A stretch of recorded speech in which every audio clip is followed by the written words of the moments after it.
सर्वमङ्गलमङ्गल्ये शिवे सर्वार्थसाधिके शरण्ये त्र्यम्बके गौरी नारायणी नमोस्तुते।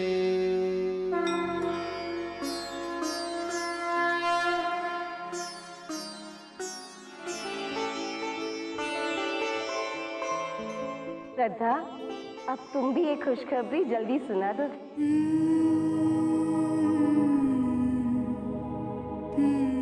माता रानी की हमारे लिए कोई और योजना हो और इच्छा हो। माता रानी शायद भूल गई, बस आप उन्हें याद दिलवा दीजिए। थोड़ी ही दूर पर इस माँ की गोद विधवा की मांग की तरह सुनी पड़ी। बच्चे की रोने की आवाज कहाँ से आ रही? इसके माता पिता? अगर आप कहते हैं तो उसे वापस उस टोकरी में छोड़ आती हूँ, लेकिन मैं भी उस टोकरी के बगल में बैठी रहूंगी। ठीक है, रखो भाई, लेकिन सिर्फ 2 या 3 दिन। मैं समझ रही हूँ, तो इन्हें अपनी माँ समझती है ना? क्यों? आज मैं इनकी कहानी सुनाती हूँ तुझे।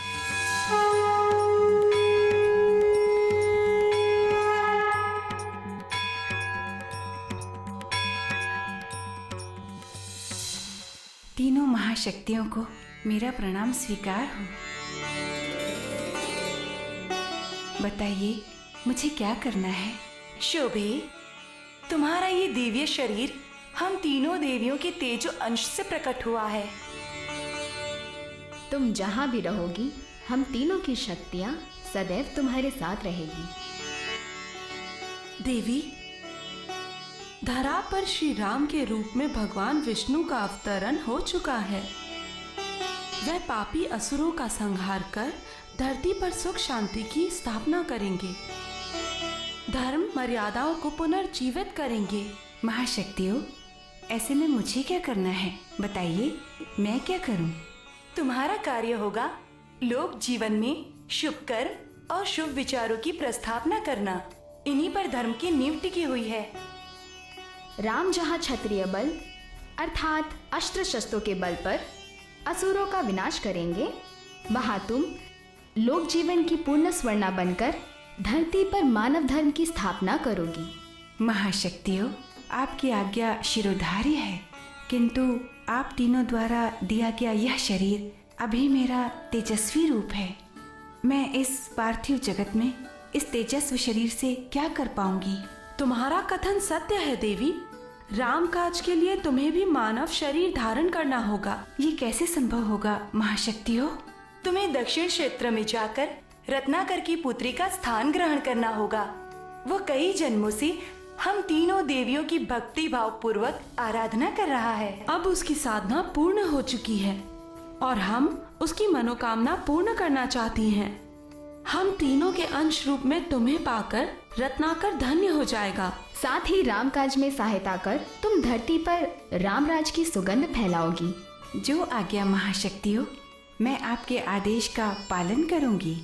इस प्रकार त्रेता युग में धरती पर माता वैष्णवी ने जन्म लिया था।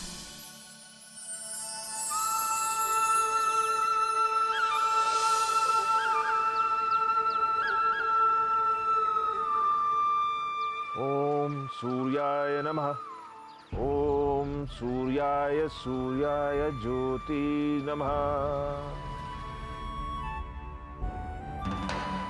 नमस्ते पंडित जी।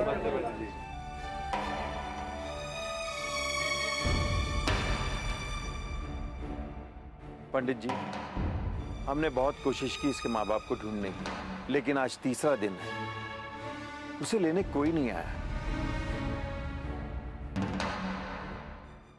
तो फिर इसका लालन पोषण आश्रम में ही हो तो अच्छा है।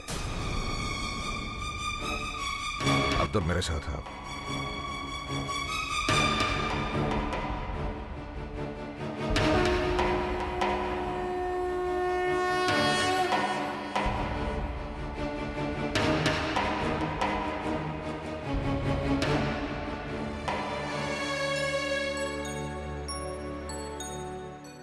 बच्ची को उठा लो अब्दुल।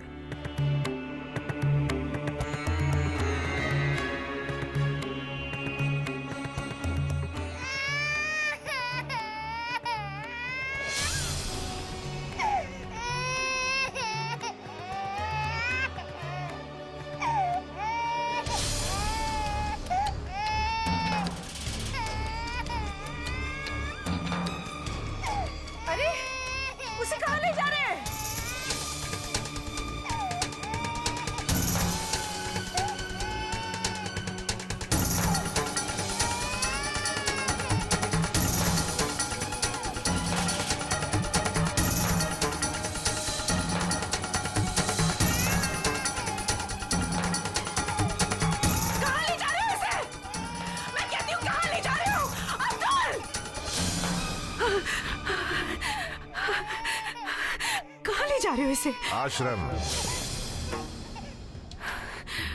क्यों? ये बच्ची अब वहीं रहेगी। वो आश्रम माता के भक्त ही चलाते हैं, हमारे ट्रस्ट के देखरेख में है। नहीं, ये यहाँ से कहीं नहीं जाएगी। श्रद्धा, ये पहले तय हो चुका था। आज तीसरा दिन है और इस बच्ची को कोई लेने नहीं आया। इसका साफ साफ मतलब यही है कि ये अनाथ है।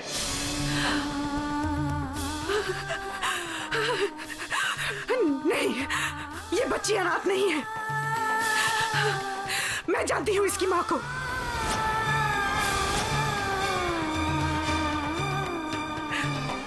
मैं तो क्या, आप सब जानते हैं इसकी माँ कौन है।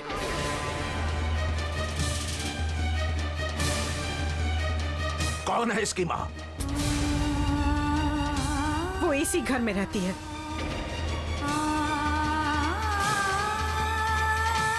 इस घर में?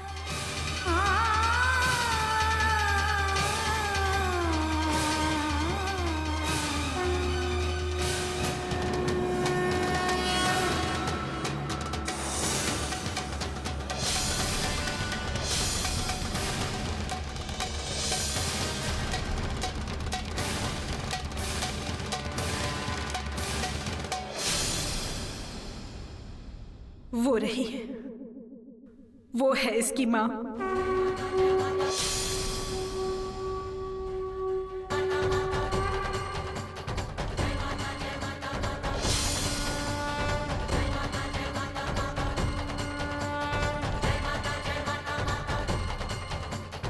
माता रानी की बेटी है ये, और आज से ये कहलाएगी वैष्णवी।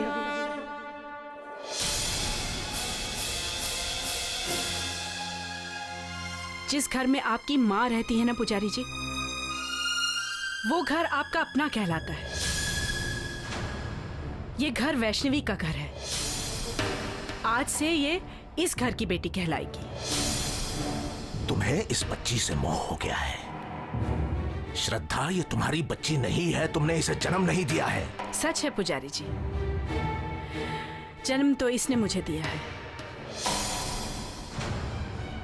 जो इतने सालों में नसीब मुझे नहीं बना पाया, वो मेरी गोद में आते ही इस बच्ची ने मुझे बना दिया। श्रद्धा, श्रद्धा सिर्फ श्रद्धा नहीं रही पुजारी जी, वो तो माँ बन गई है। गोद में बच्चा आ जाने से औरत माँ नहीं बन जाती।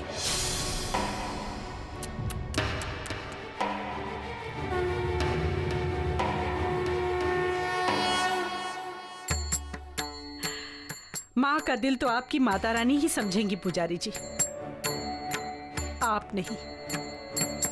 शब्दों से क्यों छल रही हो अपने आप को, और मुझे भी? माँ का प्यार मिलने से बच्चे का पालन पोषण नहीं होता है श्रद्धा। उसे पिता की छत्र छाया की भी जरूरत पड़ती है। दुविधा यह है कि तुम्हारे दिल ने तो इसे बेटी मान लिया है, लेकिन मेरा दिल कभी इसे बेटी स्वीकार नहीं करेगा। ये दुविधा सिर्फ आपकी है पुजारी जी, क्योंकि स्वयं माता रानी ने इसे अपनी बेटी स्वीकार किया है। कहने को तुम कह रही हो कि ये माता रानी की बेटी है, लेकिन पूरा भदरवा जानता है कि हमारी कोई संतान नहीं है। सिर्फ तुम इसे बेटी कह के पुकारोगी। मुझे और पूरे भदरवा के लोगों को यह रिश्ता मंजूर नहीं है। कब तक छिपाए रखोगी? आज नहीं तो कल इस बच्ची को पता चलना है कि ये अनाथ है, इस घर की बेटी नहीं है। तब पुजारी जी, आपको और पूरे भद्रवा को माता रानी की सौगंध है कि इस जीवन काल में कोई वैष्णवी को यह नहीं बताएगा कि यह हमारी बच्ची नहीं है।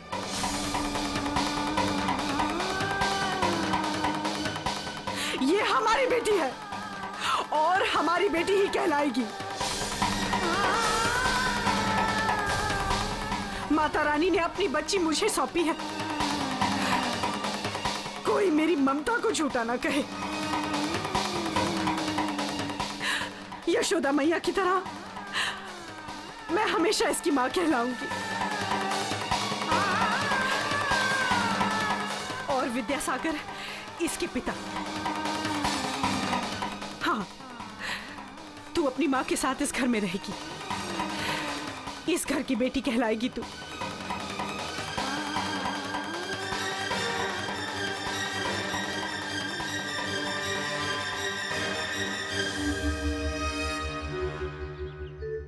पत्नी के साथ ही मैं बहुत प्रसन्न हुआ। गर्ग मुनि के वचन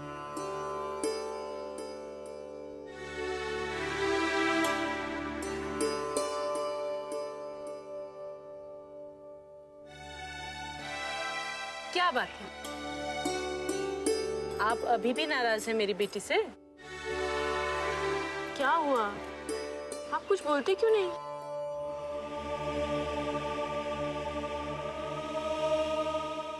देखो श्रद्धा, ये रिश्ता तुमने मुझ पर थोपा है। मैं झूठ नहीं बोलूंगा, मुझसे ये बनावटी प्यार नहीं होगा। तुमने मुझे मां की सौगंध देकर विवश तो किया है, लेकिन विवशताओं से रिश्ते नहीं बनते श्रद्धा, रिश्ते बनते हैं दिल से। ना, मेरा मन नहीं मानता, मैं इस बच्ची को स्वीकार नहीं कर सकता। मैंने तो हमेशा सोचा था कि पंडित आम आदमी से ज्यादा देवी देवताओं के निकट होते हैं।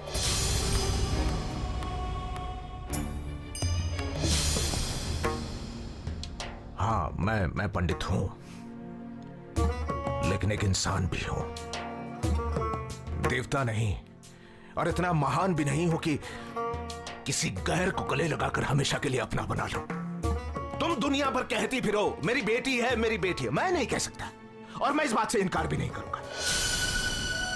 ठीक है, जैसी आपकी मर्जी। मैं इसे भी माता रानी पर छोड़ देती हूं, पर मुझे पूरा विश्वास है जिस बच्ची को देखते ही मेरी ममता जागी, वो बच्ची आपको भी एक दिन मोह लेगी।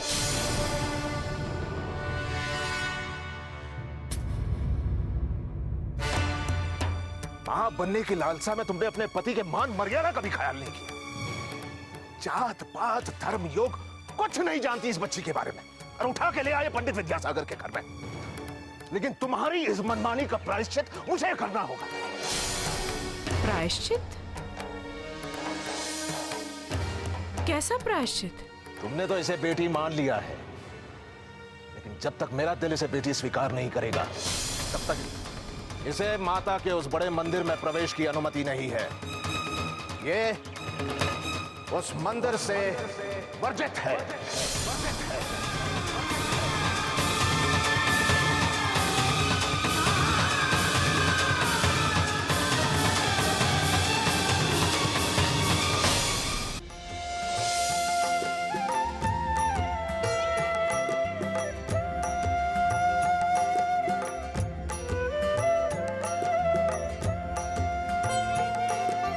जय अम्बे गौरी मैया, जय श्यामा गौरी।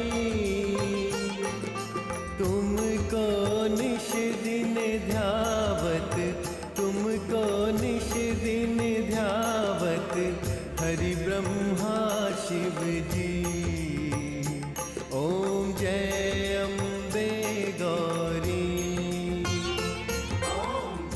तेरे पिता माता रानी की आराधना में इतने व्यस्त हैं कि उन्हें यह भी याद नहीं कि जिस तरह तू आज इस घर की बेटी बन गई है, उसी तरह माता रानी ने भी रत्नाकर की बेटी का स्थान लिया था।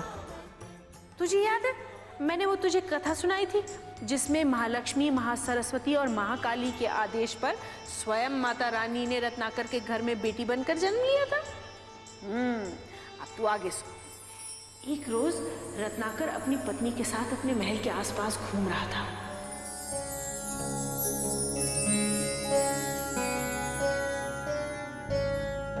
ओम सूर्याय नमः। ओम दिवाकराय नमः। ओम सूर्याय नमः। ओम आदित्याय नमः। ओम सूर्याय नमः।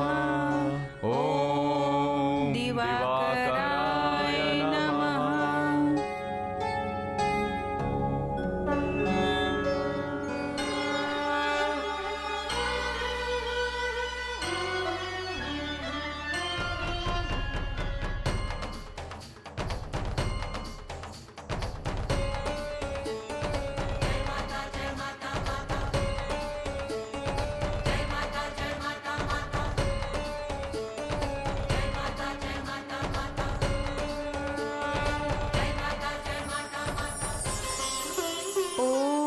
शुभी? दिवाकराय नमः। जी स्वामी। शुभी, अभी ध्यान में मैंने माता को देखा। माता एक नवजात शिशु के रूप में प्रकाश बिंब से घिरी हुई समुद्र में अवतरित हो रही है और बहती हुई हमारी ओर चली आ रही है। हाँ शुभे। क्या?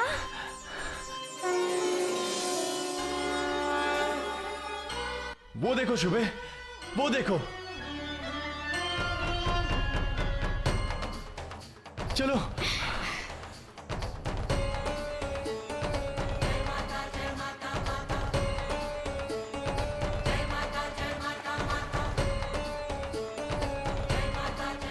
अद्भुत, अद्भुत, अद्भुत। कितनी सुंदर बालिका है। अपने आप में मगन, अपने आप से खेलती हुई। माता, आपका कोटि कोटि धन्यवाद, कोटि कोटि धन्यवाद।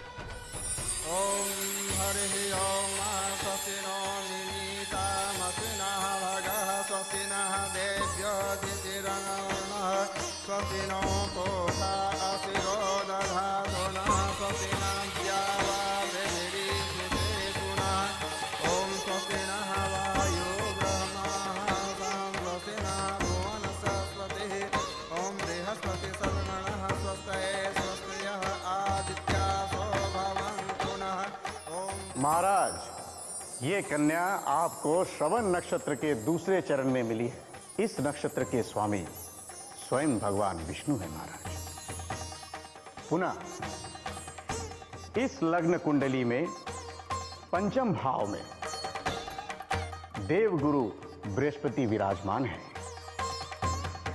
और ये भगवान विष्णु के सबसे प्रिय है महाराज। इस लग्न भाव में तेजस्वी सूर्य के रहते इस कन्या को ये दिव्यता प्रदान कर रहे हैं, अर्थात ये एक अद्भुत और चमत्कारी स्वरूप वाली है महाराज। ये तो साक्षात देवी का रूप है महाराज।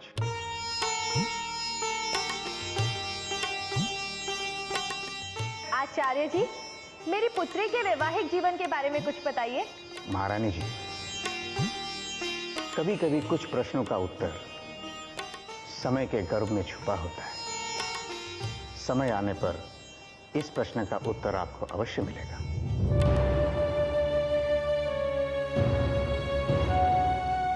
एक बात और, इस कन्या के किसी भी कार्य को कभी रोकिएगा नहीं, क्योंकि ये स्वयं दैवी विधान लेकर आई है।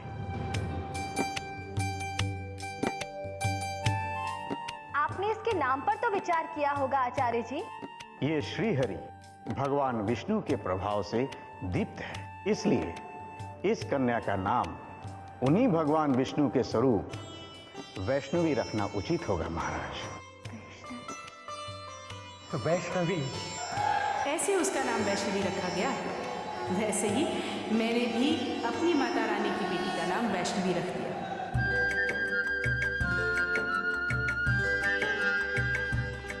रत्नाकर की बेटी जब थोड़ी बड़ी हुई तो उसकी विशेषताएं धीरे धीरे सामने आने लगी।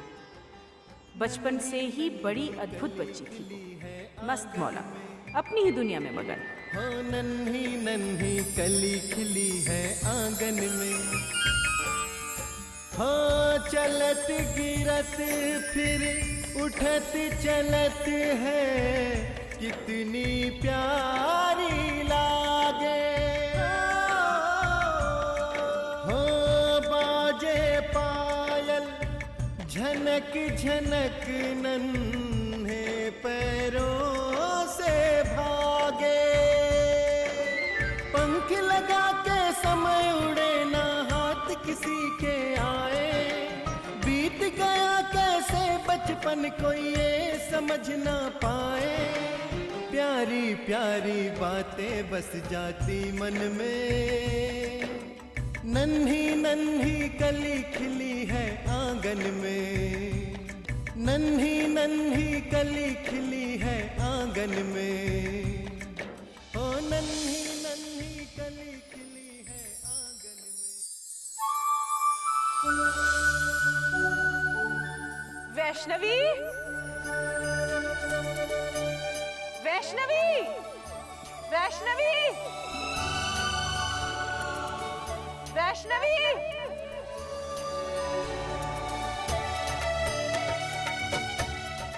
वैष्णवी,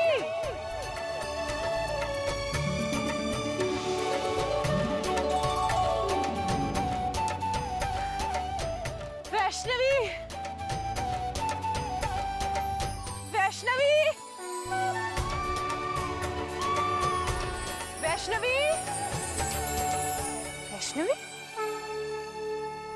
तू ही आदि है, तू अनादि है, सृष्टि का सार है। सत्य में तू, तथ्य में तू, तुझसे संसार है। तू ही आदि है, तू अनादि है, सृष्टि का सार है। सत्य में तू,